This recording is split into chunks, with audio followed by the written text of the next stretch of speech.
गुजरे जमाने के मशहूर अभिनेता राजकुमार का असली नाम एक स्कीम कुलभूषण बनाई है पंडित जिसके था। अनुसार वो पुलिस सब जमीन का इंस्पेक्टर असली की मालिक नौकरी छोड़कर फिल्म इंडस्ट्री किसान में आए होगा। थे। राजकुमार मुंबई के जिस थाने में कार्यरत थे, वहां अक्सर फिल्म उद्योग से जुड़े लोगों का आना जाना लगा रहता था।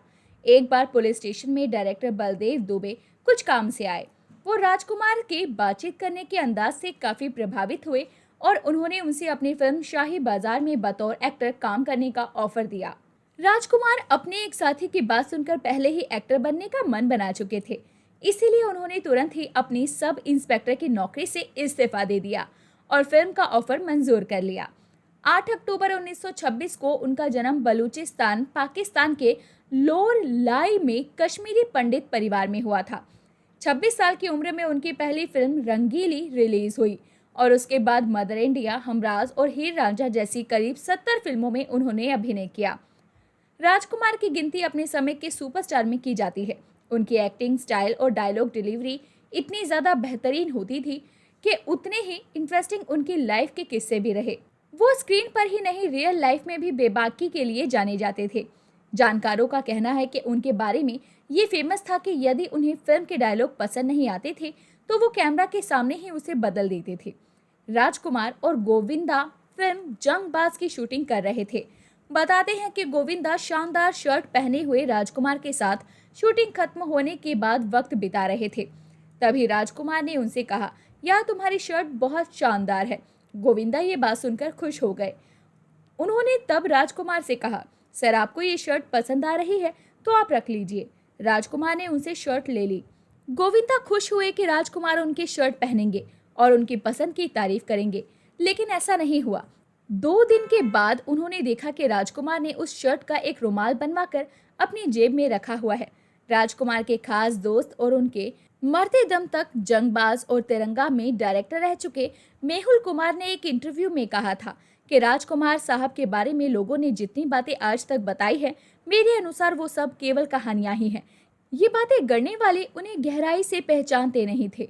मेरे साथ उन्होंने 3 फिल्मों में काम किया, लेकिन तिरंगा में जो उनका जलवा दिखा उसकी बात ही अलग है। जब मैंने नाना पाटेकर और राज साहब के साथ तिरंगा स्टार्ट की थी, तब इंडस्ट्री के 90% लोग बोल रहे थे कि मेहुल भाई तुमने तो ईस्ट और वेस्ट दोनों को साथ में साइन कर लिया, पता नहीं सेट पर क्या होगा। तिरंगा में इन दोनों के साथ आने की कहानी भी खूब है। राज साहब के रोबीले और अनुशासित व्यक्तित्व की वजह से कई एक्टर दूर से ही हाथ जोड़ देते थे। इंस्पेक्टर शिवाजी राव वागले के रोल के लिए जिसको कहानी सुनाता था वही मना कर देता था। सबसे पहले नसरुद्दीन शाह के पास गया। उन्होंने कहा, मेहुल भाई आपके साथ मुझे कोई प्रॉब्लम नहीं है, लेकिन राज साहब के साथ तो मैं काम करने से रहा। फिर रजनीकांत से बात की। उन्होंने कहानी सुनने के बाद कहा कि आपने किरदार को मेरा ही असली नाम शिवाजी राव दिया है, लेकिन मेहुल जी मुझे एक ही प्रॉब्लम है, राज साहब के साथ मैं कैसे काम कर पाऊंगा। कुछ सेट पर टेंशन हो गई, तब मैं क्या करूंगा, मुझे माफ कर दो। नाना को कॉल किया तो उन्होंने ये कहकर मना कर दिया कि मैं कमर्शियल फिल्मों में काम नहीं करता। मैंने उन्हें जैसे तैसे राजी किया और राज साहब को फोन करके बताया कि वागले फाइनल हो गया। उन्होंने पूछा कि कौन कर रहा है। मैंने कहा नाना पाटेकर। वो कहने लगे, अरे मेहुल उसका दिमाग बहुत खराब रहता है, सुना है कि वो सेट पर गाली गलौज कर देता है। मैंने कहा राज साहब मैंने सारी चीज़ें क्लियर कर ली है, बस वो ये बोला कि राज साहब सेट पर इंटरफेयर करेंगे, तब मैं सेट छोड़कर चला जाऊंगा। राज साहब केवल एक शब्द बोले, मेहुल गो अहेड।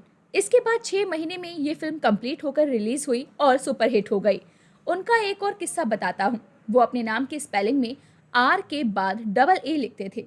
एक फिल्म रिलीज पर थी और उसके बैनर में राज साहब के नाम में डबल ए लगाना भूल गए।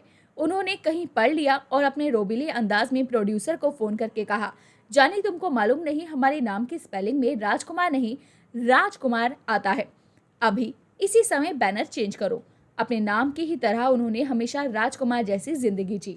लेकिन अगर आपको उनके गांव के बारे में बताया जाए तो आपको बता दें कि इनका जन्म पाकिस्तान के बलूचिस्तान में हुआ था। बलूचिस्तान पाकिस्तान की सबसे बड़ी प्रांत है। ये पाकिस्तान में सबसे अधिक प्राकृतिक संसाधनों वाला लेकिन सबसे कम विकसित प्रांत है। बलूचिस्तान नाम का इस्तेमाल एक व्यापक भौगोलिक इलाके के रूप में किया जा सकता है। इसमें ईरान और अफगानिस्तान की जमीन भी शामिल है।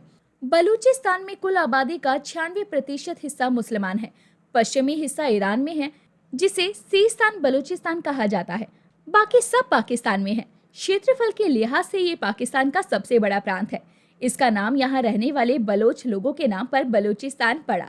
आज़ादी के समय बलूचिस्तान इलाके में 4 रियासतें थीं। इसमें कलात, खारान, लौसबुला और मकरान शामिल थी। 16 अगस्त 1947 को कलात ने खुद को आज़ाद घोषित कर दिया। तो दोस्तों, अभी के लिए बस इतना ही। मिलते हैं आपसे अगली वीडियो में। तब तक अपना ध्यान रखिए। Bye bye.